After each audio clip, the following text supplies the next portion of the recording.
9 साल में 0 नंबर दे सकता है। उसकी गारंटी ये है कि ब्रजभूषण शरण शर्मा रेप करेगा, उसको संसद बना के बैठाए रखेगा अपने बराबर में। मोदी की गारंटी ये है, मोदी की गारंटी गरीब को कुचलने की है। कहाँ गरीब को कुचले? अरे तो आप 80 करोड़ लोगों, अगर आप 80 करोड़ लोग अगर आपके 5 किलो राशन पर आश्रित है तो आप समझिए कि हिंदुस्तान में कितनी गरीबी है। और आप जिनके जरिए राशन दे रहे हैं, जो आपको राशन उपजा के पैकेट में मोदी जी का फोटो छाप के बट रहा है, वो राशन उपजाने वाला जब पंजाब से दिल्ली आ रहा है तो आप उस पर आंसू गैस के गोले बरसा रहे हैं, रबर बैलेट चला रहे हैं। कि भारत एक कृषि प्रधान देश है, उस देश में अगर किसानों के रास्ते में कील और कांटा बिछाया जाने लगे तो सब भारतवासी को सोचना पड़ेगा कि हम लोगों ने देश को कैसे लोगों के हाथ में दे दिया है। मोदी ने तो सूचना के अधिकार को खत्म कर दिए। आम जनता जो महंगाई से त्रस्त है, बेरोजगारी से त्रस्त है, उसको मंदिर मस्जिद में उलझा करके रखो, धर्म का नशा पिलाओ और अपना काम निकालो।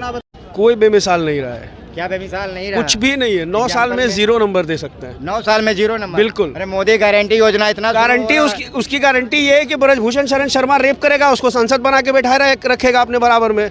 मोदी की गारंटी ये है, मोदी की गारंटी गरीब को कुचलने की है। कहाँ गरीब को कुचले? अरे तो आप 80 करोड़ लोगों, अगर आप 80 करोड़ लोग अगर आपके 5 किलो राशन पर आश्रित है तो आप समझिए कि हिंदुस्तान में कितनी गरीबी है।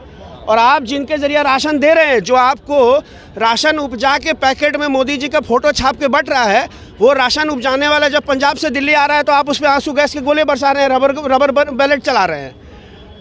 अगर इस देश में, जिस देश में हम लोगों ने बचपन से पढ़ा है कि भारत एक कृषि प्रधान देश है, उस देश में अगर किसानों के रास्ते में कील और कांटा बिछाया जाने लगे तो सब भारतवासी को सोचना पड़ेगा कि हम लोगों ने देश को कैसे लोगों के हाथ में दे दिया है। फ्री में, लेकिन कांग्रेस के राज में तो फ्री नहीं मिलता था। किसने कहा आपको कांग्रेस के राज में राशन फ्री? सभी लोगों को फ्री नहीं मिलता। अधिग्रहण योजना सभी लोगों को फ्री नहीं मिलता था। सुरक्षा नियम किसका बनाया हुआ कानून है? भूमि अधिग्रहण बिल किसका लाया हुआ है? राइट टू इन्फॉर्मेशन किसका लाया हुआ है? सूचना का अधिकार किसका लाया हुआ है? राइट टू रिकॉल किसका लाया हुआ है? मोदी ने तो सूचना के अधिकार को खत्म कर दिए कि कोई एक आम नागरिक मेरे इसके जैसा पूछ लेगा कि ब्रजभूषण शरण सिंह को जो सांसद राशि मिला है उसका कहाँ खर्चा हुआ है, तो उस कानून को बंद कर दिए मोदी जी। जनता के आगे जवाबदेही सरकार की नहीं हो, इसके लिए तमाम तर योजनाएं ला दिए हैं मोदी जी। तमाम योजनाएं जी। आम जनता जो महंगाई से त्रस्त है, बेरोजगारी से त्रस्त है, उसको मंदिर मस्जिद में उलझा करके रखो, धर्म का नशा पिलाओ और अपना काम निकालो। और नहीं, मेरी बात सुनिए ना, और मेरी बात सुनिए ना, आप 24 में क्या होगा ये जनता तय करेगी। लेकिन एक बात बहुत स्पष्ट है, ठीक है, एक बात बहुत स्पष्ट है कि आज़ादी के बाद से लेकर के 2024 तक हम लोग जो युवा हैं, हम लोगों को ये सोचना पड़ेगा कि ये जो 2014 से 24 ये 10 साल हम लोगों ने देश को किसके हाथों में दिया कि अडानी और अंबानी चौगुना अमीर हो गया और एक गरीब जो है और गरीब हो गया। ठीक है, आप एक किसान आत्महत्या कर लेता है, 2000 रुपया लोन नहीं चुका सकता है, आप अडानी और अंबानी का लाखों करोड़ रुपया जो है माफ़ कर देते हैं, सब्सिडी देते हैं उसको।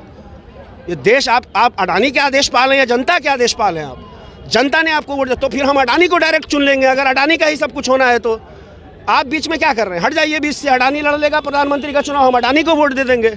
सारा काम जब अडानी करेगा, रेल भी अडानी चलाएगा, हवाई जहाज भी अडानी चलाएगा, रोड भी अडानी बनाएगा, बिजली भी अडानी पैदा करेगा, तो जनता तो फिर करेगा क्या फिर? और निजीकरण जिस तरह से हो रहा है, ये जो युवा जितना यहाँ खड़ा हुआ है ना, मैं दावे के साथ कहता हूँ कि अगर इस निजीकरण को नहीं रोका गया तो आने वाले 10 साल में देश गृह युद्ध का शिकार हो जाएगा। इसलिए कि उसके पास खाने को रोटी नहीं बचेगी, नौकरी नहीं होगी तो और जब एक बात आप समझ लीजिए, इंसान जो है ना, अच्छा कर्म हो या बुरा कर्म हो, सब कुछ पेट के लिए करता है। ठीक है, एक इंसान बहुत बर्दाश्त कर सकता है, आप अपनी भूख बर्दाश्त कर लेंगे, लेकिन आपका मासूम बच्चा अगर 2 साल का आपके घर में बिलख जाएगा ना, तो आपको वो बर्दाश्त नहीं होगा। आपको पैसा मिले और आप उस बच्चे का दूध खरीद सकें, कुछ भी कर सकते हैं। तो आप इस देश की जनता को यहाँ तक पहुँचा दिए हैं आज। इसलिए 24 में अगर मोदी आ जाता है तो इस देश का दुर्भाग्य है, बिल्कुल दुर्भाग्य है। जहाँ चौधरी चरण सिंह जैसे नेता हुए, जहाँ लाल बहादुर शास्त्री जैसे नेता हुए, जहाँ जवाहरलाल नेहरू जैसे नेता हुए, वहाँ मोदी अगर दोबारा इस देश में चुन के आ जाता है तो इस देश का दुर्भाग्य है। तो कौन आना चाहिए? कोई आ जाए, मोदी नहीं तो कौन। ये तो आप ही लोग नैरेटिव सेट करते हैं कि विकल्प तो चुना जाता है, विकल्प तो जनता खड़ा करती है। आप जनता खड़ा करता है सर, जनता खड़ा करती है, जनता खड़ा करता है, लेकिन आप बताइए, एक तरफ से चेहरा समझ लीजिए, एक बात समझ लीजिए, चेहरा क्लियर है नहीं, उसकी नीतियां क्लियर है ना।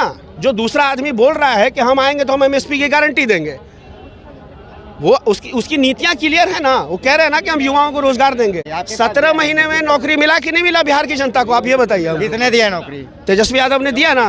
अगर नीतीश कुमार नौकरी दे सकते थे तो 17 साल से तो नीतीश कुमार थे। नीतीश कुमार तो बोल रहे थे कि पैसा कहाँ है, हम नौकरी कहाँ से देंगे।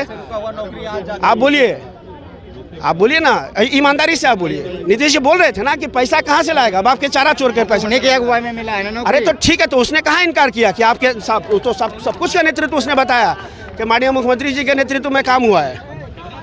माननीय मुख्यमंत्री जी के नेतृत्व में काम हुआ है। जातिगत जनगणना हो गई, नौकरी उसने बोला था कि अब आएगा तो नौकरी देगा। काम तो शुरू किया ही था उसने। काम तो अभी स्वास्थ्य में भी बहाली निकाल, ये तो पहले से पारित किया हुआ आदेश है, आप उठा के देखिए। और उसने तो विधानसभा में कह दिया है कि जो काम हम करके जा रहे हैं उसको आगे बढ़ाइएगा, रोकिएगा मत। पहले नहीं कहा है तेजस्वी, 12 फरवरी को कहा है ना, कहा है ना कि हम जो काम छोड़ के जा रहे हैं उसको आगे बढ़ाइएगा। 24 में क्या काम कर 24 में बदलाव होना चाहिए, बिल्कुल होना चाहिए, निश्चित रूप से बदलाव होना चाहिए। और कुछ गड़बड़ी है। एक बात और बता देते हैं, अगर जनता बार बार एक आदमी को मौका देती है ना तो सत्ता निरंकुश हो जाती है। आप समझ लीजिए बात को, फिर वहाँ पे डिक्टेटरशिप आ जाती है। तो इसलिए जनता का भी दायित्व है कि 10 साल आपने दिया है, अब 10 साल आप बदलिए। फिर अगर वो ठीक नहीं करेगा फिर आप एक दूसरे को मौका दीजिएगा। जैसे राजस्थान का एक ट्रेंड था, 5 साल कांग्रेस, 5 साल बीजेपी, 5 साल, इस तरह से राजस्थान की जनता बहुत अक्लमंदी से डिसीजन करती थी। तो देश में भी उसी पैटर्न को चलना चाहिए, देश में भी उसी पैटर्न को चलना चाहिए कि आप निरंकुश सत्ता मत छोड़िए। आपने 10 साल एक मनमोहन सिंह को मौका दिया था, उसके बदले मनमोहन सिंह से आप नाराज़गी थी, उनकी योजनाओं में कमी थी, जनता खुश नहीं थी, आपने चुनकर मोदी को दिया। मोदी ने भी 10 साल पूरा कर लिया। अब आप 10 साल बनाम मनमोहन बनाम मोदी, आप जो है ग्राउंड रिपोर्ट आप जो है देख लीजिए, ठीक है। और फिर आपको फैसला करना चाहिए कि इनको तीसरा टर्म देना है कि नहीं देना है। मेरा अपना एक लोकतांत्रिक देश में मत है कि तीसरे टर्म में मोदी को नहीं आना चाहिए। नहीं आना चाहिए जी। से आप कितने खुश हैं? बहुत खुश है मोदी जी के कार्यकाल से। एग्जाम्पल में जैसे उन्होंने लोगों को जोड़ कर रखा है, कहीं पे करप्शन नहीं होने दिया है, रोड अच्छा बनाया हर जगह पे, लोगों की कनेक्टिविटी अच्छी है, इंटरनेशनल इमेज हमारा बन रहा है। पूरे ऑल ओवर इंडिया में हाईवे बने, एक्सप्रेसवे बने, हर जगह पे रोड बन रहे हैं, इंटरनेशनल इमेज भी बहुत अच्छा है। और क्या चाहिए? आपको क्या लग रहा है सर, मोदी जी के 9 साल कितने बेमिसाल रहा? 100% सही रहा। एग्जाम्पल में 2 बताइए। एग्जाम्पल में सबसे बड़ा चीज़ है कि शांति है, शांति है। और अब कहा जाता ना सर, 2 रुपया अगर कमा के लाए ना घर पे, और घर पे लिया है तो बहुत बढ़िया है, और नहीं तो अगर 100 रुपया कमाया घर पे आए नहीं तो वो 100 रुपया बेकार है। शांति है, यही सब।